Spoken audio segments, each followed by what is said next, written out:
अध्याय 3211 ताबूत में मृत शरीर। ताबूत खींच रही युवती ने जंजीर छोड़ दी, एक तरफ गिर पड़ी और किन जिंग जैन को प्रणाम किया। अच्छा अच्छा अच्छा, तुमने बहुत अच्छा काम किया। किन जिंग जैन इतना खुश हुआ कि उसने 3 बार अच्छा कहा। एक पुजारी युवती को उपचार के लिए ले गया, जबकि किन जिंग जैन और मुख्य पुजारी काले धातु के बक्से की जांच करने चले गए। आयताकार धातु के बक्से पर कोई प्रतीक नहीं था, लेकिन उसका ढक्कन आम ताबूत से अलग था। आमतौर पर ताबूत का ढक्कन एक तरफ होता है। इस धातु के बक्से का ढक्कन उस तरफ था जहां धातु का छल्ला था। ढक्कन और डिब्बे के बीच एक छल्ला लगा था। अगर उस छल्ले को खींचा जाता तो ढक्कन खुल जाता। किन जिंग जैन को जरा भी अंदाजा नहीं था कि वहां मौजूद 2 नौकर हान सेन और बाओ एर थे, जो भेष बदलकर वहां मौजूद थे। उसने सोचा कि वहां सिर्फ उसके विश्वासपात्र ही हैं, इसलिए उसने बाकियों को उस अंगूठी से बक्सा खोलने का आदेश दिया। अंगूठी धातु के बक्से के एक तरफ थी, जिस पर ताला नहीं लगा था। पुजारियों ने ढक्कन खोलने के लिए अंगूठी और जंजीर खींची। यह उनकी कल्पना से बिल्कुल अलग था। ढक्कन किसी चीज से जुड़ा हुआ था। जैसे ही ढक्कन खींचा गया, वह चीज हवा में लटक गई। ढक्कन के नीचे बर्फ का एक आयताकार टुकड़ा था। पता नहीं ये बर्फ इतनी ठंडी कैसे रह गई थी।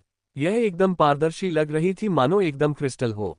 बर्फ में एक गोरी औरत लिपटी हुई थी। ये वानर की लाश है, हान सेन चुपके से चिल्लाया। बर्फ में पड़ी औरत बिल्कुल वानर जैसी दिख रही थी जब वह गोरी थी, लेकिन इस गोरी औरत का चेहरा पीला और बर्फ जैसा सफेद था। वह जीवंत नहीं लग रही थी। ऐसा नहीं लग रहा था कि वह जिंदा है। किन जिंग जैन और मुख्य पुजारी बस एक दूसरे को देखते रहे। ढक्कन खोलने से पहले उनके मन में कई तरह के अनुमान थे कि अंदर क्या है। चाहे उन्होंने जो भी अनुमान लगाया हो, उन्हें बक्से के अंदर एक महिला की लाश देखने की उम्मीद नहीं थी। किन जिंग जैन ने पुजारी की ओर देखते हुए भौहें चढ़ाईं और पूछा, क्या ये वही खजाना है जो अल्फा राजा ने छोड़ा था? उसे जरा भी अंदाजा नहीं था कि एक औरत की लाश उसे दुनिया पर राज करने में कैसे मदद कर सकती है। पुजारी भी बहुत उलझन में था।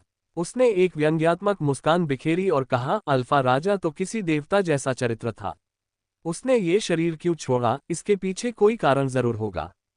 किन जिंग जैन कुछ कहना चाहता था, लेकिन उसने किन बाई को, जो अभी भी घुटनों के बल बैठी थी, चीखते हुए सुना। वह हिली। किन जिंग जैन और पुजारी ने बर्फ के आयताकार टुकड़े की ओर देखा। वहां कुछ भी असामान्य नहीं था। गोरी महिला अभी भी बर्फ में थी। वह हिली तक नहीं थी। किन जिंग जैन किन बाई से कुछ पूछना चाहता था, लेकिन उसे तुरंत एक कच्चा की आवाज सुनाई दी। मुंह में एक लंबी दरार दिखाई दी। बर्फ में वो दरार ऐसी थी मानो किसी ने डोमिनो के पहले टुकड़े को धकेला हो। बर्फ में वो एक दरार धीरे धीरे कई दरारों में बदल गई। बर्फ पर तेजी से कई दरारें बन गईं। राजा की रक्षा करो। एक रक्षक किन जिंग जैन और किन बाई की रक्षा के लिए आगे बढ़ा। एक पीड़ा की आवाज सुनाई दी। बर्फ, जिसमें कई दरारें पड़ गई थीं, अचानक फट गई। गोरी महिला का मृत शरीर बर्फ के टुकड़ों की बौछार के साथ नीचे नहीं गिरा। वह बस हवा में तैरती रही। हालांकि उसमें प्राण शक्ति नहीं थी, फिर भी उसके शरीर के भीतर एक सुनहरी लहर महसूस की जा सकती थी। यही वह शक्ति थी जिसने उसे हवा में स्थिर रखा था। हान सेन इस शक्ति को जानता था। यही वह शक्ति थी जिसका इस्तेमाल वान एर अपनी गोरी महिला अवस्था में प्रवेश करने के लिए करती थी। यह उसके सुपर गॉड स्पिरिट अवस्था के लिए बुरा था, क्योंकि वे हमेशा एक दूसरे को रद्द कर देते थे। पुजारी के चेहरे पर कोई भाव नहीं बदला और उसने अचानक कहा, मेरे राजा, मुझे याद है।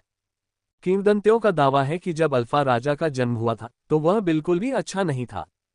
कोई भी ईश्वरीय आत्मा उसे ईश्वरीय रक्त पल्स देने को तैयार नहीं थी, लेकिन अल्फा राजा की सगी बहन को ईश्वर का आशीर्वाद प्राप्त था। जब वह पैदा हुई तो उसके पास एक अद्भुत ईश्वरीय रक्त पल्स था। क्योंकि वह अपने बड़े भाई को तंग होते नहीं देखना चाहती थी, इसलिए उसने अपने भाई को अपना ईश्वरीय रक्त पल्स दे दिया। तब से अल्फा बहुत शक्तिशाली हो गया। एक मामूली व्यक्ति से वह किन साम्राज्य का निर्माता बन गया। ये सब राजकुमारी द्वारा अपना ईश्वरीय रक्त पल्स देने के कारण संभव हुआ। मुझे पता है। किंवदंती कहती है कि अल्फा राजा ईश्वरीय आत्मा रक्त नाड़ी को चालू रखने में असमर्थ था, इसलिए वंश के अगले सदस्य को एक विनाश श्रेणी के देव मंदिर से आशीर्वाद मिला। यह मूल अल्फा से कभी नहीं आया। किन साम्राज्य की वर्तमान ईश्वरीय आत्मा रक्त नाड़ी अल्फा राजा से अलग है। ये सब सिर्फ एक किंवदंती है। इसकी सत्यता के बारे में कोई निश्चित रूप से नहीं जानता। क्या आप कुछ समझ रहे हैं, पुजारी? किन जिंग जेन को आखिरकार समझ आ गया कि पुजारी क्या सोच रहा था। पुजारी बहुत खुश हुआ और सिर हिलाया। अगर मैंने सही अनुमान लगाया है तो वह किंवदंती सच हो सकती है। यह अल्फा की प्रसिद्ध राजकुमारी है। उसने उसका शरीर यहाँ छोड़ा था और कहा था कि यह ब्रह्मांड पर शासन करने में तुम्हारी मदद कर सकती है। हो सकता है कि राजकुमारी का ईश्वर आत्मा रत्नाली किंवदंतियों से अलग हो। शायद उसने ये सब अपने भाई को नहीं दिया। हो सकता है कि उसका ईश्वर आत्मा रत्नाली हमेशा दूसरों को दिया जा सके और इसीलिए अल्फा ने उसका शरीर यहाँ रखा। यह उसके बच्चों के लिए भी था। किन जिंग जेन की आंखें बहुत चमकीली लग रही थीं। अगर उसे उस महान अल्फा राजा का रक्त नारी मिल जाए तो वह अल्फा जैसा हो जाएगा। वह एक ऐसा राजा बन सकता है जो पूरे ब्रह्मांड को चौंका देगा। किन शियू ब्रह्मांड पर राज करने के करीब पहुंच गया था। अगर किन जिंग जेन को किन शियू जैसी रक्त नारी मिल जाती तो वह सोचता कि वह किन शियू से किसी भी तरह कमतर नहीं होगा। हान सेन इन संभावनाओं को लेकर उतने आशावादी नहीं थे जितने वे थे। आखिरकार किन जिंग जेन और बाकी लोग किन शियाओं के बारे में सिर्फ पढ़ी हुई किताबों से ही जानते थे। इतिहास की किताबों में किन साम्राज्य के अल्फा को दुश्मन के रूप में नहीं दिखाया जाएगा। यह न कहें कि किन शियाओ बहुत दुष्ट था, लेकिन अगर वह होता भी तो उसे एक सच्चे नायक के रूप में सराहा जाता। हान सेन असली किन शियू को समझ गया। बाकी सब कुछ चाहे जो भी हो, वह आदमी अपनी बहन वान एर के लिए कुछ भी करने को तैयार था। किन शियू को वान एर की ईश्वरीय आत्मा रत्नाली चाहिए थी ताकि वह उसे अपने वंशजों को दे सके। इसीलिए उसने ये योजना बनाई थी। हान सेन को इस पर एक शब्द पर भी विश्वास नहीं हुआ। शायद मामला उल्टा ही था। वानर के शरीर से उठती सुनहरी लहरें और तेज हो गईं। शुरुआत में तो ये पानी की एक साधारण लहर जैसी थी। अब ये एक सुनहरी आग बन गई थी जो उसके चारों ओर भड़क रही थी। असंभव, पुजारी ने वानर के चारों ओर सुनहरी लपटें देखकर कहा। उसकी आंखें लगभग बाहर निकल आईं। यह अविश्वसनीय है। किसी ईश्वरीय आत्मा का कोई निशान नहीं है और न ही कोई भयानक जीन रेस बफ है। बस उसकी शारीरिक शक्ति इतनी प्रबल है। वह ब्रेक वर्ल्ड के कुलीन वर्ग से भी ज्यादा शक्तिशाली है। अल्फा राजकुमारी की रक्त नारी शक्ति कितनी है? दरअसल उसे ऐसा कहने की कोई जरूरत ही नहीं थी। किन जिंग जेन भी यह सब बता सकता था। वानर वाकई बहुत शक्तिशाली था। वह एक विनाशकारी देव आत्मा रक्त पल्स वाला राजा था और किन साम्राज्य की सबसे शक्तिशाली जीन जातियों का इस्तेमाल कर सकता था। इतना सब कुछ होने के बावजूद वह उसकी ताकत का मुकाबला नहीं कर सकता था। सिर्फ उसके शरीर में इतनी भयानक शक्ति होने के बावजूद मेरे किन परिवार की देव आत्मा रक्तपल्स और जीन जातियों के साथ इस ब्रह्मांड में कौन मेरा मुकाबला कर पाएगा? यहाँ तक कि बहुत ऊंची देव आत्माएं भी मुझसे डर जाएंगी। किन जिंग जेन ऐसा लग रहा था जैसे वह खुद को ब्रह्मांड को एक करते हुए देख रहा हो। वानर को देखते ही उसकी आंखें चमक उठीं। हान सेन की घबराहट बढ़ती जा रही थी। वान एर की शक्ति जीनों ब्रह्मांड में रहने के समय से कहीं ज्यादा मजबूत लग रही थी। यहाँ वह कहीं ज्यादा डरावनी थी। वान एर एक अच्छी लड़की थी। गोरी होने के कारण वह अपनी इच्छाशक्ति या अपनी शक्ति पर नियंत्रण नहीं रख पाती थी। यहाँ तक कि हान सेन भी उससे हार चुका था। हान सेन को अचानक एक बेहद डरावनी संभावना सूझी। रुको, वान एर की स्वर्ण शक्ति मेरे सुपर गॉड स्पिरिट मोड के खिलाफ है। क्या इसका मतलब है कि उसकी शक्ति एक उलट सुपर गॉड स्पिरिट मोड है? हान सेन सोचता रहा। जब भी वान एर जीनो ब्रह्मांड में पहुंचती और उसकी स्वर्ण शक्ति प्रकट होती तो वह थक जाती। हान सेन को लगता था कि समस्या उसके शरीर में है। अब जब वह इसके बारे में और सोच पाया तो उसे लगने लगा कि यह भी कुछ वैसा ही है जैसा वह अनुभव कर रहा था। जीनो ब्रह्मांड उन सभी शक्तियों पर प्रतिबंध लगाता है जो वहां नहीं थी। यदि वानर के शरीर को ठीक होना था तो उसकी स्वर्ण शक्ति को प्रतिबंधित करना आवश्यक था। हान सेन का सुपर गॉड स्पिरिट मोड उसकी शक्ति के साथ मेल नहीं खाता था। इसने उसकी reverse super God spirit mode शक्ति को सीमित कर दिया। इसने उसके शरीर को फिर से सामान्य बना दिया। हान सेन अभी भी किसी बात को लेकर उलझन में था।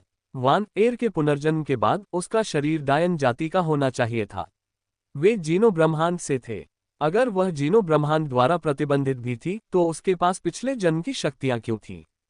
हान सेन को इस पहेली का एक संभावित हल तुरंत सूझा। हो सकता है कि चुड़ैल वान एर का शरीर असल में उसका था ही नहीं। हो सकता है कि वह किन शियू से आया हो जो उस दुनिया में गया था।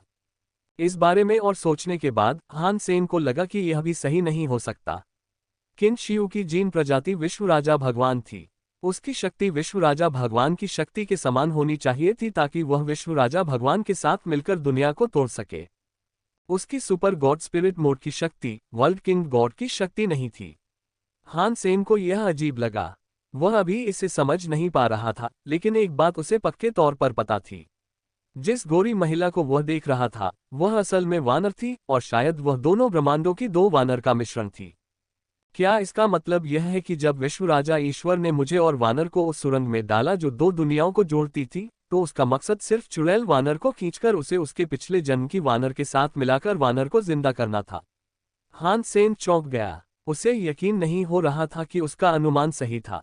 हान सेन के शरीर का सुपर गॉड स्पिरिट मोड दुनिया के नियमों से प्रतिबंधित था। अब वानर की शारीरिक शक्ति बहुत मजबूत हो गई थी क्योंकि दो दुनियाओं के वानर एक हो गए थे। हान सेन को लग रहा था कि उसके सुपर गॉड स्पिरिट मोड पर बहुत ज्यादा प्रतिबंध लगा दिया गया है। यद्यपि वह वान एयर से काफी दूरी पर था, फिर भी वह उसके शरीर और सुपर गॉड स्पिरिट मोड की शक्ति को मुश्किल से महसूस कर पा रहा था। अगर यह वानर किसी को मारना चाहती है तो इस दुनिया में उसे कौन रोक सकता है? हान सेन को अपनी रीढ़ में ठंडक महसूस हुई। हान सेन समझ गया कि सुपर गॉड स्पिरिट मोड बहुत डरावना है। जब वह इसे बिना किसी सीमा के इस्तेमाल कर सकता था तो वह ब्रेक वर्ल्ड के कुलीनों से लड़ सकता था। वह निम्न स्तरीय ब्रेक वर्ल्ड के कुलीनों को भी हरा सकता था। अब वान एयर की शक्ति हान सेन की शक्ति के सामने बौनी पड़ गई। आखिरकार दोनों दुनियाओं की वान एयर की शक्ति एक हो गई थी। उसकी शक्ति दो लोगों की शक्ति बन गई थी। यह प्रभाव इतना आसान नहीं था कि एक और एक मिलकर दो हो जाए। वानर की वर्तमान शक्ति ने हान सेन का दिल दहला दिया। इस समय वानर की आंखें खुली और उनकी सुनहरी पुतलियां प्रकट हुईं जो सूर्य के जोड़े की तरह चमक रही थीं। उसकी आंखें बहुत सुंदर थीं, लेकिन उनमें गर्मजोशी नहीं थी, इसलिए उसकी आंखें ठंडी लग रही थीं। अल्फा राजकुमारी, मेरा उपनाम किन है? किन जिंग झेन ने सभी को गोरी महिला के आगे झुकने को कहा। उसे उससे रक्तनाली का आशीर्वाद मिलने की उम्मीद थी। हान सेन जानता था कि हालात और बिगड़ने वाले हैं। वान एयर की हालत ऐसी थी कि वह बिल्कुल गोरी वान एयर जैसी हो जाएगी। वह किसी को पहचान नहीं पाएगी। पहले हान सेन का सुपर गॉड स्पिरिट मोड वानर की शक्ति को रद्द कर सकता था। अब बहुत समय बीत चुका था और उसकी सुपर गॉड स्पिरिट मोड शक्ति दब रही थी। वानर की स्वर्ण शक्ति थोड़ी प्रभावित हुई थी, लेकिन वह अभी भी फट सकती थी। हान सेन सोच रहा था कि क्या उसके पास वानर को रोकने की शक्ति है। हान सेन ने मन ही मन प्रार्थना की, मुझे उम्मीद है कि चीजें उतनी बुरी नहीं होंगी जितनी मैं सोच रहा हूं। मुझे उम्मीद है कि किन शियू उतनी बुरी नहीं होगी जितनी मैंने सोची थी। हान सेन जैसे लोगों में अपने सबसे बड़े डर को सच साबित करने की एक खासियत थी। ऐसा नहीं था कि उनमें कोई खासियत थी, बस वो चीजों को उनके असली रूप में समझने में सक्षम थे। अगर उन्हें लगता था कि कुछ हो सकता है तो इस बात की पूरी संभावना थी कि वो सही हो। वान एयर हवा में तैर रही थी। उसके सुनहरे बाल गिर गए थे। वह मानो किसी ऊंचे स्थान से किन जिंगजेन को देख रही हो। वह अब भी बहुत ठंडी लग रही थी। किन जिंगजेन को आभास हो गया कि कुछ गड़बड़ है। उसका चेहरा बदल गया। वह खुद को पीछे हटने से नहीं रोक सका क्योंकि कई पहरेदार और पुजारी उसकी और किन बाई की रक्षा के लिए आगे आए। वान एयर आखिरकार हिली। अचानक वह किन बाई के ठीक सामने आ गई। वह इतनी तेज थी कि ताकतवर पहरेदार भी उसकी चाल नहीं देख पाए। वानर को किन बाई का सिर पकड़ते देख बाकी पहरेदारों और पुजारियों ने अभी तक कोई प्रतिक्रिया नहीं दी थी। सिर्फ किन जिंग झेन, जो किन बाई के बगल में था, ने देखा। उसके शरीर में एक डरावनी शक्ति उमड़ पड़ी। उसने वज्र जैसी दुनिया को तबाह करने वाली शक्ति का आह्वान किया और वानर के हाथों पर एक मुक्का मारा। हान सेन को कबूल करना पड़ा कि उसने राजा को कम आंका था। आम राजा आमतौर पर व्यापारिक कामों में व्यस्त रहते थे, इसलिए वे कभी भी युद्ध का चरम स्तर तक अभ्यास नहीं करते थे। यद्यपि किन साम्राज्य के मनुष्यों ने बाहर से शक्ति उधार ली थी, लेकिन यदि उनके पास पर्याप्त जन्मजात शक्ति या इच्छा शक्ति नहीं थी तो शक्तिशाली देव आत्मा रक्तपल्स और जीन दौड़ को अच्छी तरह से नियंत्रित करना कठिन था। किन जिंगजेन की शक्ति कमजोर नहीं थी। हान सेन बता सकता था कि उसने कड़ा अभ्यास किया था। वह ब्रेक वर्ल्ड स्तर तक तो नहीं पहुंचा था, लेकिन मानव जगत में वह एक दुर्लभ प्रकार का व्यक्ति था। उसके मुके में सिर काटने वाली रानी जैसी शक्ति रही होगी। वानर का हाथ ज्यादा मजबूत नहीं लग रहा था। ऐसा नहीं लग रहा था कि उसमें कोई शक्ति है, बस उसका हाथ सोने की लौ से जल रहा था। वेदना। जब किन जिंग जेन का मुक्का वानर के हाथ पर पड़ा तो राजा का पूरा शरीर टूटे हुए पतंग की तरह उड़ गया। नीचे उतरते ही उसने खूब खून उगला। उसका जबरदस्त मुक्का सुनहरी रोशनी के संपर्क में आते ही निगल गया। उसमें एक बूंद या एक बिंदु भी नहीं बचा। उसने एक आवाज भी नहीं की। मेरे राजा, मुख्य पुजारी चिल्लाया। वह उड़कर आया और किन जिंगझेन के शरीर को पकड़ लिया, लेकिन उसने भी खून थूका। वह किन जिंगझेन से दीवार पर टकराया। वान एर का हाथ अभी भी किनबाई का सिर पकड़ने के लिए आगे बढ़ रहा था। किनबाई वहीं जम गया। उसने ऐसा पहले कभी नहीं देखा था। उसने अपने घमंडी पिता को कभी इतनी मुसीबत में पड़ते नहीं देखा था। एक शरीर चमका। हान सेन ने किनबाई को पकड़ लिया और साए की तरह पीछे हट गया। चाहे किनबाई कितना भी घटिया क्यों न हो, वह हमेशा हान सेन के साथ अच्छा व्यवहार करता था। इसलिए हान सेन नहीं चाहता था कि लड़के को उसके सामने मारा जाए। उसी समय डेस्टिनी वेल कक्ष की दीवार पर लगी पेंटिंग चमकने लगी। चित्र में दिख रहे बूढ़े व्यक्ति में एक दिव्य ज्योति थी। वह किसी देवता की तरह पेंटिंग से बाहर निकला। वह वान एर के सामने खड़ा हो गया। बूढ़े आदमी के हाथ में अभी भी उसकी काली छड़ी थी। उसका शरीर ईश्वरीय प्रकाश से भर गया जब उसने वानर की ओर देखा और कहा, मैंने इस मंदिर की रक्षा करने का वचन दिया था। तुम चाहे जो भी हो, यहाँ हत्या नहीं कर सकते। एक पुजारी घायल किन जिंगझेन और मुख्य पुजारी की रक्षा के लिए आगे बढ़ा। जब वे पीछे हट रहे थे तो उसने कहा, महाराज, मैं और लोगों से मदद के लिए आने का अनुरोध करूंगा। किन जिंगझेन निराश होकर दांत पीसते हुए बोला, चुप रहो। किसी को भी भगवान के मंदिर से बाहर जाने की इजाजत नहीं है। जो भी बाहर जाने की कोशिश करेगा, मैं उसे मार डालूंगा। अगर आज जो कुछ भी हुआ वो सार्वजनिक हो गया तो तुम सब मारे जाओगे। ये कल्पना से परे था कि अगर यह पता चल जाए कि अल्फा मंदिर में कोई घटना घटी है और किन जिंगझेन घायल हो गई है तो क्या होगा। इसका किन साम्राज्य पर कितना असर होगा। किन साम्राज्य को होने वाले नुकसान का अंदाजा लगाना तो दूर, हिसाब भी नहीं लगाया जा सकता था। किन जिंगझेन ऐसा नहीं होने दे सकता था। उसे विश्वास था कि पेंटिंग में दिख रहा बूढ़ा आदमी इस समस्या का समाधान कर सकता है। पिताजी, किनबाई चिल्लाया और किन जिंगझेन के सामने दौड़ा। उसने किन जिंगझेन को ऐसी हालत में पहले कभी नहीं देखा था। उसके बाल बिखरे हुए थे और उसके मुंह में खून लगा था। वह पीला और थोड़ा हरा लग रहा था। डरो मत बाई बेटा, सब ठीक है। किन जिंगझेन ने किनबाई के सिर पर थपथपाया। उसने एक भरोसेमंद आदमी को किनबाई को मंदिर में ले जाने की इजाजत दे दी। हालांकि लोगों को राजकुमार के सबके पहले चले जाने पर शक हो सकता था, लेकिन किन जिंगझेन अपने बेटे की जान जोखिम में नहीं डालना चाहता था। वह किन जिंगझेन का इकलौता बेटा था, इसलिए उसे कुछ नहीं होने दिया जा सकता था। वह जबरदस्ती मुस्कुराया। उसने हान सेन की तरफ देखा जो किन बाई के बगल में था और पूछा, क्या तुम हान सेन हो? मैं तुमसे मिलना चाहता था पर सोचा नहीं था कि हम ऐसे वक्त पर मिलेंगे। टीचर सही थे, तुम एक अनोखे इंसान हो। मुझे माफ कर दो, मैं बिना बुलाए यहाँ आ गया, हान सेन ने लापरवाही से कहा। उसे किन जिंगझेन की कोई परवाह नहीं थी। उसका ध्यान ज्यादातर बूढ़े आदमी और वान एर पर ही लगा हुआ था। मेरे राजा, तस्वीर में वह बूढ़ा आदमी कौन है? हान सेन को लगा कि पेंटिंग में दिख रहा बूढ़ा आदमी ईश्वरीय लग रहा है। वह इंसान नहीं लग रहा था। वह इंसान से ज्यादा किसी ईश्वरीय आत्मा जैसा लग रहा था। अच्छा हुआ कि तुम बिन बुलाए आ गए। अगर तुम नहीं आते तो मेरा बेटा खतरे में पड़ जाता। किन जिंगझेन रुका और बोला, वो कुलीन इंसान नहीं है। वह एक शक्तिशाली ईश्वरीय आत्मा है। प्राचीन काल में वह 12 प्रलयकारी ईश्वरीय आत्माओं जितना शक्तिशाली था। 12 प्रलयकारी ईश्वरीय आत्माओं जितना शक्तिशाली।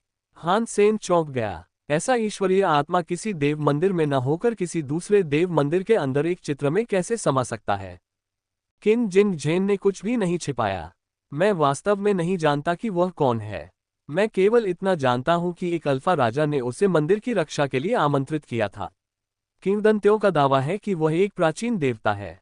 12 मुख्य देवताओं के अस्तित्व में आने से पहले ही वह इतना शक्तिशाली था। मैंने उसकी उत्पत्ति के बारे में शोध करने की पूरी कोशिश की है, लेकिन उसके बारे में कोई जानकारी नहीं मिल पाई है। किन जिंगझेन की ये बातें सुनकर हान सेन हैरान रह गया।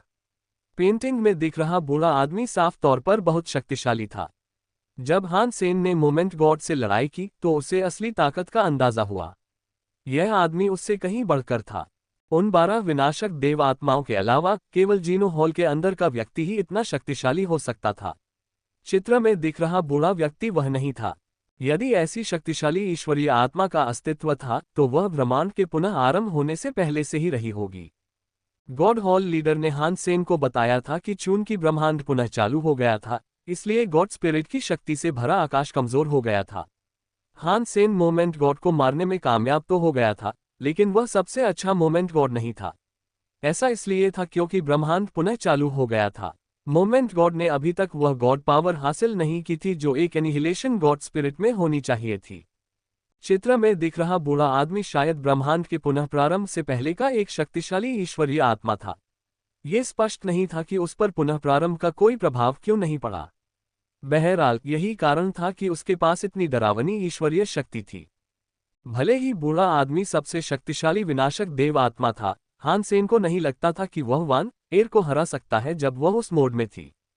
वानर की आंखें हमेशा की तरह वैसी ही दिख रही थीं।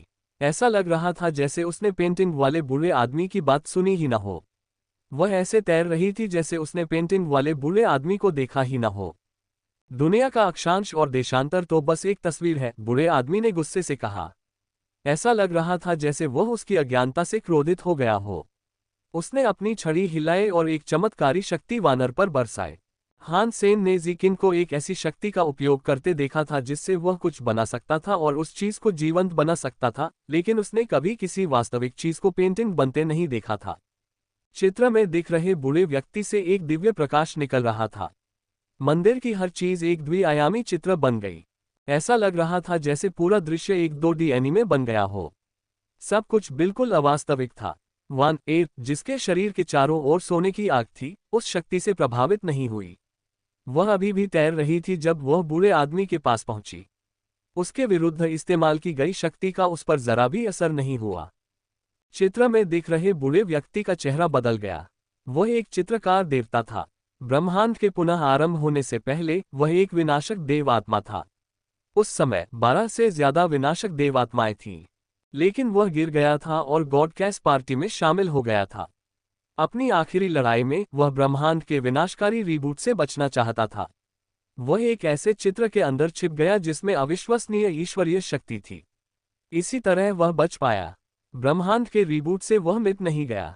वह भी पेंटिंग के अंदर फंसना नहीं चाहता था। किन साम्राज्य के एक राजा को अचानक वह देव पेंटिंग मिल गई। उसने गलती से पेंटिंग खोल दी। इससे पेंटिंग देवता आजाद हो गए। उसने किन साम्राज्य के राजा का शुक्रिया अदा किया, लेकिन वह रहने के लिए एक जगह भी चाहता था। पेंटिंग देवता ने अपना देव मंदिर खो दिया था, इसलिए वह किन साम्राज्य के अल्फा मंदिर की रक्षा करने और राज्य के राजपरिवार के बलिदान स्वीकार करने के लिए तैयार हो गया। चित्रकला देवता ने किन शियू और किन वानर के बारे में किंवदंतियां सुनी थीं। उस समय वह अभी भी चित्रकला के अंदर ही कैद था। उसने किन शियू या किन वानर को कभी नहीं देखा था। उसे ऐसी किंवदंतियां ज्यादा पसंद भी नहीं थीं। इंसान ईश्वरीय आत्मा के रक्त स्पंदनों और जीन शक्ति का इस्तेमाल करते हैं। वे ज्यादा ताकतवर नहीं हो सकते थे, लेकिन अभी उनके सामने मौजूद वानर ने उन्हें अपनी लापरवाही छोड़ने और चीजों को बेहद गंभीरता से लेने पर मजबूर कर दिया है। ये देखकर कि उसके चित्रकारी देवता की शक्ति वानर पर कोई असर नहीं कर पा रही है, चित्रकारी देवता का ईश्वरीय प्रकाश चमक उठा। उसने लकड़ी के बेत पर शक्ति एकत्रित की। लकड़ी की छड़ी पर लटकी शराब की बोतल ऊपर उड़ गई। उसमें से एक अमृत निकला जो स्याही जैसा था। चित्रकारी के देवता ने लकड़ी की छड़ी की नोक उस तरल में डाल दी। ऐसा लगा जैसे कोई विशाल कलम वान एर पर स्याही छिड़क रहा हो। पूरी दुनिया अचानक एक पेंटिंग में बदल गई। पेंटिंग देवता की छड़ी जहां भी पहुंचती, स्याही को छूने वाला स्थान अंधकार में बदल जाता, मानो कागज के किसी टुकड़े को भगवान ने काला रंग दिया हो। कागज पर पहले जो कुछ भी था वो स्याही से ढक गया, मानो वो कभी अस्तित्व में ही ना हो। बेत पर लगी स्याही जिस किसी चीज को छूती वो अंधेरे में डूब जाती। बूढ़े ने अपनी लकड़ी की बेत हिलाई, जिससे मंदिर का आधा हिस्सा काला पड़ गया। वानर मंदिर के उस आधे हिस्से में था जो काला पड़ गया था। अब भगवान का मंदिर अविश्वसनीय रूप से अजीब लग रहा था। उसका आधा हिस्सा अपने सामान्य भगवान मंदिर जैसा था, जबकि बाकी आधा अंधकार से भरी एक 2D दुनिया थी। अंधेरे में एक सुनहरी परछाई हिल रही थी। वो और भी चमकदार होती जा रही थी। कुछ ही सेकंड में वान एर उस अंधेरे से बाहर निकलने में कामयाब हो गई। वो सहजता से पेंटिंग से बाहर निकल गई। नहीं, नामुमकिन। पेंटिंग का ईश्वरीय चेहरा बदल गया। उसका चेहरा सदमे से भरा था। ब्रह्मांड के पुनः चालू होने से पहले वो सबसे शक्तिशाली कुलीन वर्ग था। यहां तक कि ईश्वरीय अराजकता दल के सदस्य भी उससे डरते थे। यद्यपि वो अंतिम चरण तक नहीं पहुंच पाया और रीबूट वर्ग नहीं बन पाया, फिर भी वो एक साधारण विनाशक देव आत्मा की तरह भी नहीं था। ब्रह्मांड के पुनः चालू होने के बाद विनाशक देव आत्माएं कमजोर पड़ गई। कोई भी उनका मुकाबला नहीं कर सका था। चित्रकारी देवता अभी भी विनाशक देव आत्मा से लड़ने में सक्षम था, लेकिन उसे यकीन नहीं था कि वो जीतेगा या हारेगा। किसी इंसान के सामने उसकी शक्ति काम नहीं कर रही थी।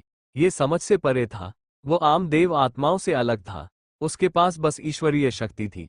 गिरने के बाद उसने ईश्वरीय अराजकता दल के गुप्त कौशलों के साथ मिलकर ईश्वरीय शक्ति का इस्तेमाल करके दुनियाओं को तोड़ डाला। इस तरह उसके पास शक्तिशाली और डरावनी शक्तियां थीं। यदि चीजें ऐसी न होती तो वह ये कहने का साहस न कर पाता कि वह विनाशक देव आत्माओं से लड़ सकता है। फिर भी ऐसी शक्ति किसी स्त्री को चोट नहीं पहुंचा सकती। ऐसे पुरुष को कैसे कहा जा सकता है कि वह शांत रहे और हैरान न हो। वान एर अंधेरे से बाहर निकली। उसने चित्रकला के देवता की ओर देखा। उसके चेहरे पर ठंडक थी, मानो उसका कोई ध्यान ही नहीं था। उसने हाथ उठाकर चित्रकला के देवता की ओर हाथ हिलाया। ऐसा लग रहा था जैसे वह चाकू से वार कर रही हो। चित्रकला के देवता का चेहरा बदल गया। उन्होंने अपनी लकड़ी की छड़ी पकड़ी और स्याही से उसे रोक दिया, मानो वे किसी अदृश्य चाकू को रोक रहे हों। कच्चा अंतरिक्ष में सुनहरी रोशनी चमक उठी। चित्रकारी देवता और उसकी छड़ी दो टुकड़ों में कट गई। दीवार पर लगी पेंटिंग भी आधी कट गई। किन जिंग जेन और बाकी लोगों ने उस चित्रकार देवता को आसानी से मरते हुए देखा। उसका शरीर सुनहरी रोशनी में विलीन हो गया। वे सब इतने सदमे में थे कि एक शब्द भी बोल नहीं पा रहे थे। वह बहुत डरावना था और उसने किन साम्राज्य के लिए बहुत सी चीजों की रक्षा की थी। अब एक औरत के एक ही वार से उसकी मौत हो गई थी। यह इतना सदमा पहुंचा कि उसे बयान नहीं किया जा सकता। ये बात किन जिंग जेन जैसे लोगों के लिए खास तौर पर सच थी, जो चित्रकला देवता के बारे में जानते थे। वह बाकियों से भी ज्यादा हैरान थे। किन परिवार के इतिहास में चित्रकला देवता के बारे में कई रिकॉर्ड मौजूद थे। बहुत समय पहले झाओ वेई और हान राज्य ज़ेड वॉल सिटी को घेरने की कोशिश में फिर से एकजुट हुए थे। ये जगह ढहने वाली थी।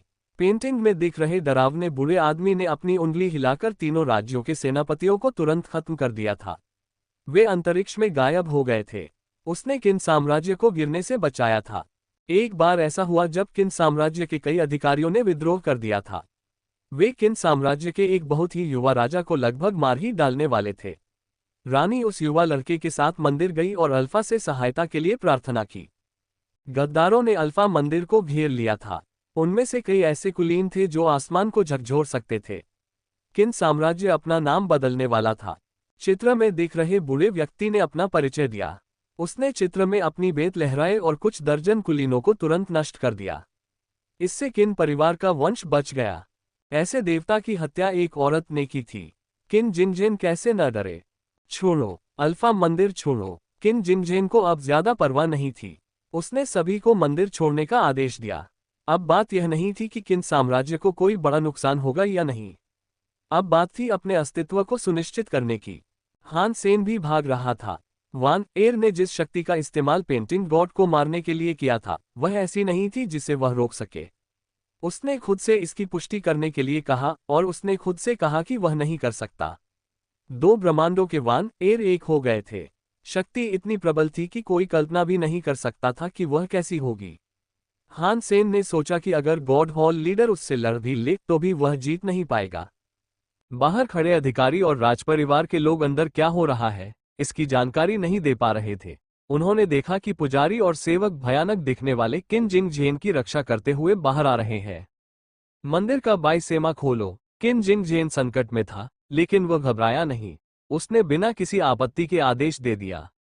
अल्फा मंदिर के आसपास का इलाका टिमटिमा उठा। कई अजीबोगरीब जानवर प्रकट हुए।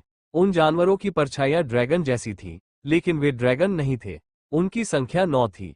9 अजीबोगरीब जानवरों के सिर और पूंछ आपस में जुड़कर प्रकाश का एक विशाल गोला बना जो अल्फा मंदिर के चारों ओर बुदबुदा रहा था।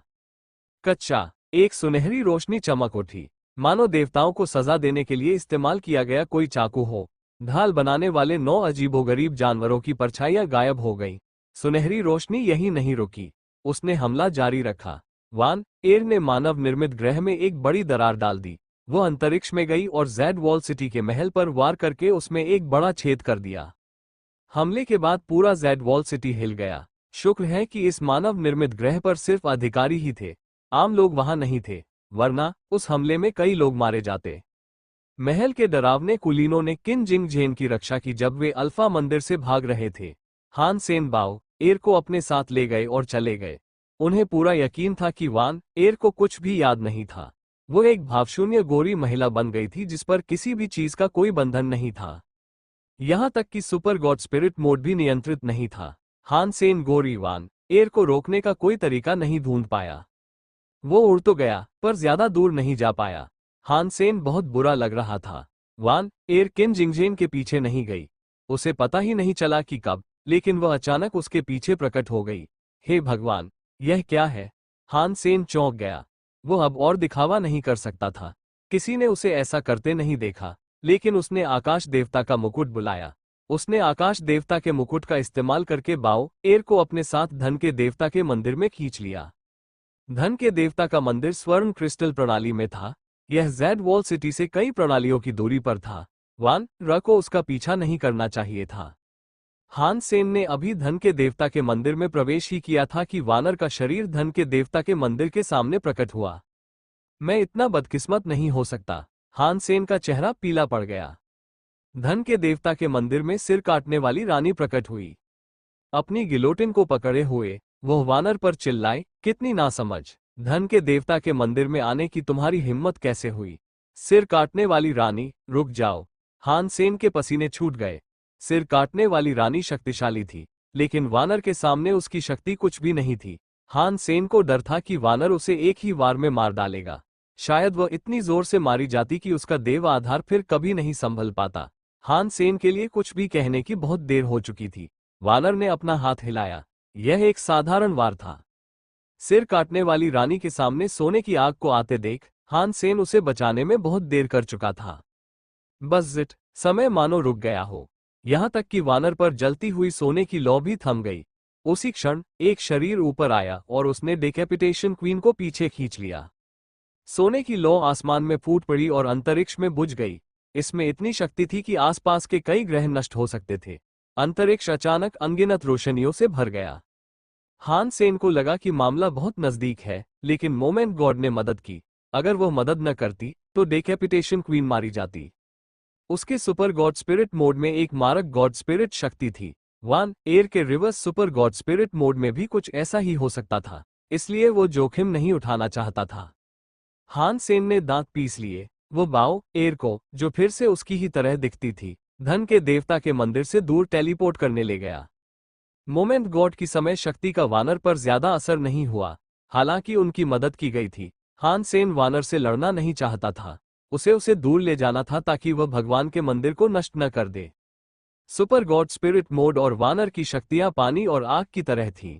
पानी आग को बुझा सकता था और आग पानी को जला सकती थी। अगर दोनों की मात्रा बराबर होती तो वे एक दूसरे को बुझा देते। ऐसा लगता था जैसे हान सेन और वानर साथ होते थे तो उनकी शक्तियां दब जाती थीं। दो वानर्स के एक होने के बाद उसकी शक्ति का विस्फोट हो गया। वो हान सेन के सुपर गॉड स्पिरिट मोड से कहीं बेहतर थी, इसीलिए अब तराजू का पलड़ा भारी था। ऐसी स्थिति में वे एक दूसरे पर प्रतिबंध लगा रहे थे। अगर उनकी एक शक्ति दूसरी से ज्यादा मजबूत होती तो एक बड़ा प्रतिबंध लग जाता। अब वान र की शक्ति दोगुनी थी। इसने हान सेन के सुपर गॉड स्पिरिट मोड को बेकार कर दिया। इसी वजह से वह दबा हुआ था। सौभाग्य से हान सेन सिर्फ एक शक्ति पर निर्भर नहीं था। हालांकि उसका सुपर गॉड स्पिरिट मोड दबा हुआ था, फिर भी उसके पास 4 अन्य जीनो शक्तियां थीं। हान सेन को ब्रह्मांड के संतुलन की परवाह नहीं थी। उसने ब्रह्मांड के नियम तोड़े और दुनिया को तहस नहस कर दिया। उसने गैलेक्सी टेलीपोर्टेशन का इस्तेमाल करके बाओ एर को सोल्जर नाइफ स्काई के प्रवेश द्वार तक पहुंचाया। वानर की हालत ऐसी थी कि उसे वहां खींच लाना एक आपदा थी। यह एक ऐसी आपदा थी जो निर्दोष लोगों को नुकसान पहुंचा सकती थी। वह उसे आम नागरिकों को नुकसान पहुंचाने के बजाय गॉड कैओस पार्टी के लोगों के पास ले जाना ज्यादा पसंद करता था। वान एर मानो जमी हुई आत्मा थी। हान सेन ने गैलेक्सी टेलीपोर्टेशन का इस्तेमाल किया, लेकिन फिर भी वो उसे हिला नहीं पाया। वो लगातार उसके पीछे पीछे चल रही थी। हान सेन ने एक सुनहरी रोशनी देखी। उसे एक ठंडक महसूस हुई। उसका शरीर लहरों के साथ उछलते ज्वार जैसा था। ऐसा लग रहा था जैसे उस डरावने हमले से बचने की कोशिश में सुनहरी रोशनी ने उसे दूर धकेल दिया हो। हान सेन सोल्जर नाइफ स्काई की अंतरिक्ष सुरंग में प्रवेश करने के लिए ब्रेक वॉल शक्तियों का उपयोग करने जा रहा था, लेकिन वान र के हमले ने सुरंग में एक बड़ा छेद कर दिया था। बिना किसी हिचकिचाहट के वो सोल्जर नाइफ स्काई में चला गया। ऐसा करके वो हथियारों की रहस्यमयी दुनिया में फिर से प्रवेश कर गया।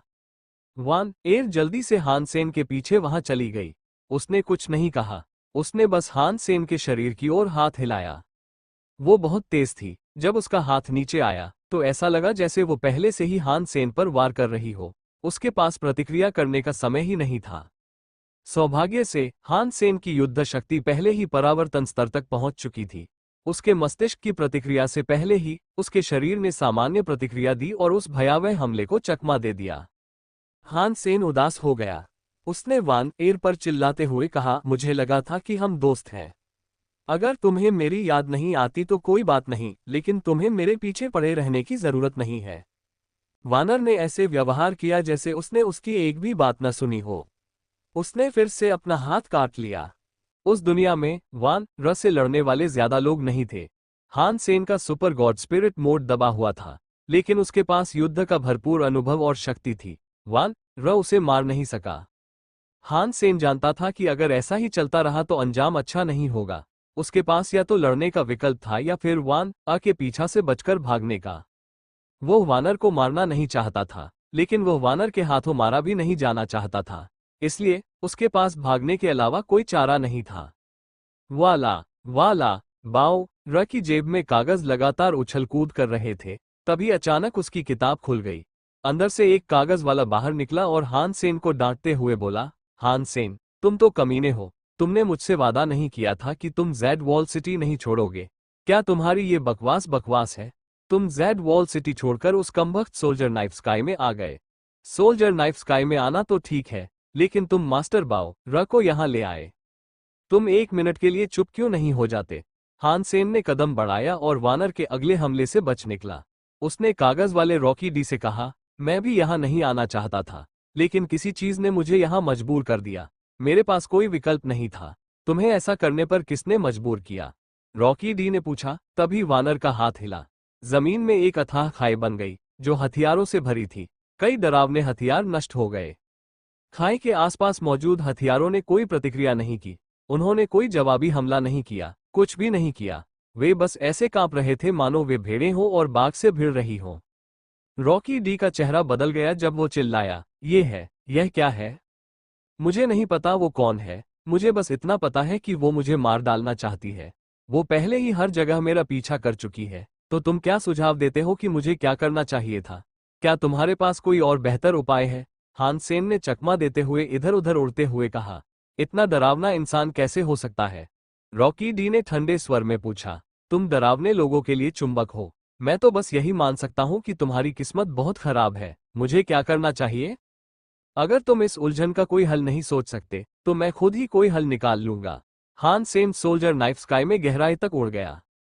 33 दिनों के आसमान की हर परत टूट गई थी। गॉड कैओस पार्टी बहुत बड़ी थी, लेकिन वे उन सभी जगहों को जोड़ नहीं पाए। उन्होंने बस एक रास्ता बनाया जो एक एक करके हर एक तक जाता था। हान सेन दूसरे आसमान में जाने का रास्ता ढूंढना चाहता था। अगर वो ऊपर चढ़ता रहा तो बस कुछ ही समय में उसका सामना गॉड कैओस पार्टी के और सदस्यों से हो जाएगा।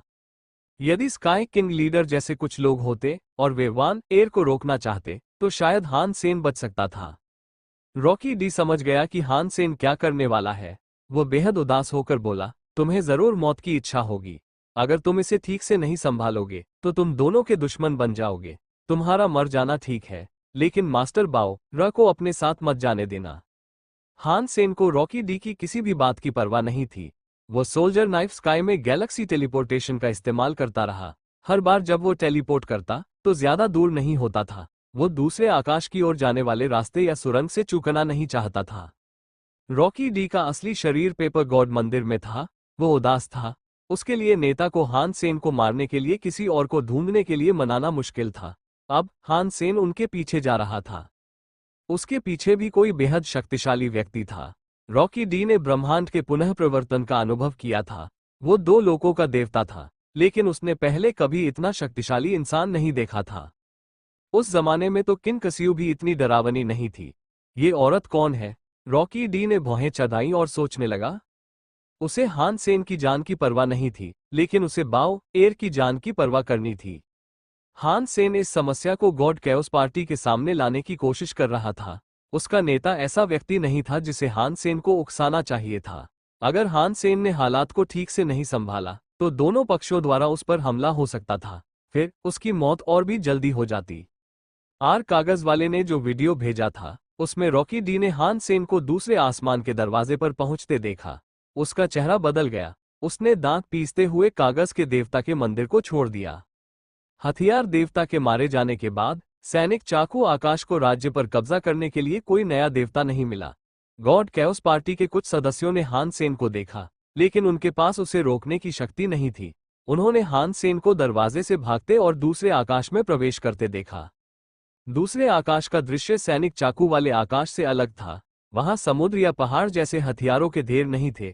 हान सेन के वहां प्रवेश करने के बाद हर तरफ पानी ही पानी दिखाई दे रहा था। यह एक शुद्ध जल जगत था।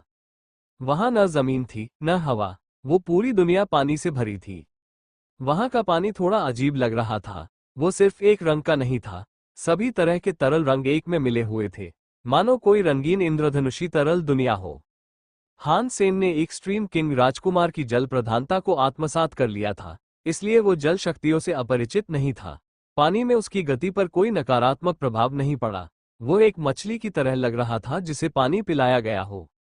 वान एयर पर भी इंद्रधनुषी तरल का कोई असर नहीं हुआ। वो किसी भूत की तरह हान सेन का पीछा करती रही।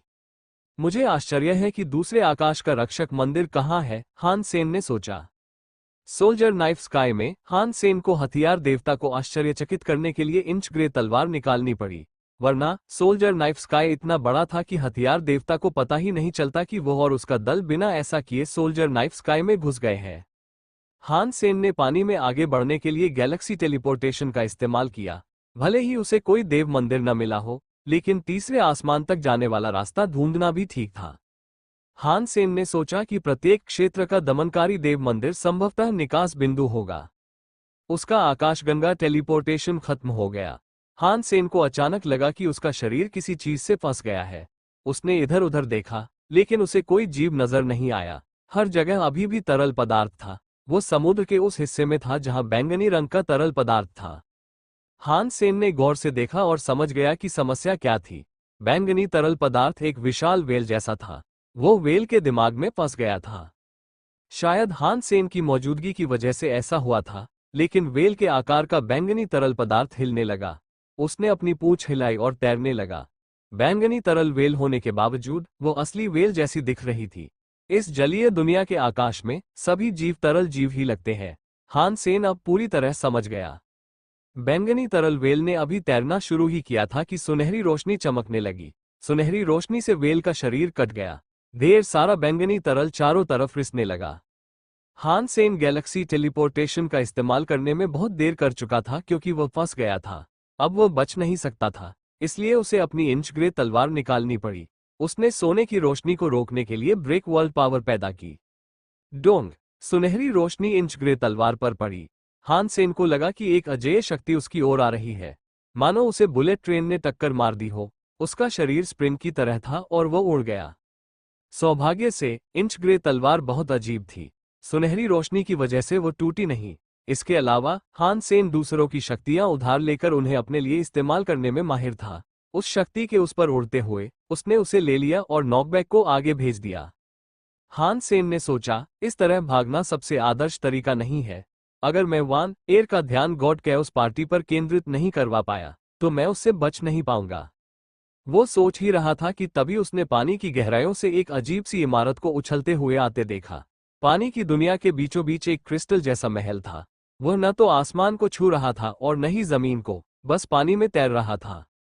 हान सेन ने उसे देखा। महल के साइनबोर्ड पर 3 शब्द लिखे थे, तरल देवता मंदिर। यहाँ का रक्षक कोई जल देवता नहीं है, यह एक द्रव देवता है। मुझे आश्चर्य है कि जल देवता और द्रव देवता में क्या अंतर है। हान सेन का दिल धड़क उठा। वो द्रव देवता मंदिर की ओर दौड़ा और उसके दरवाजे पर एक मुक्का मारा।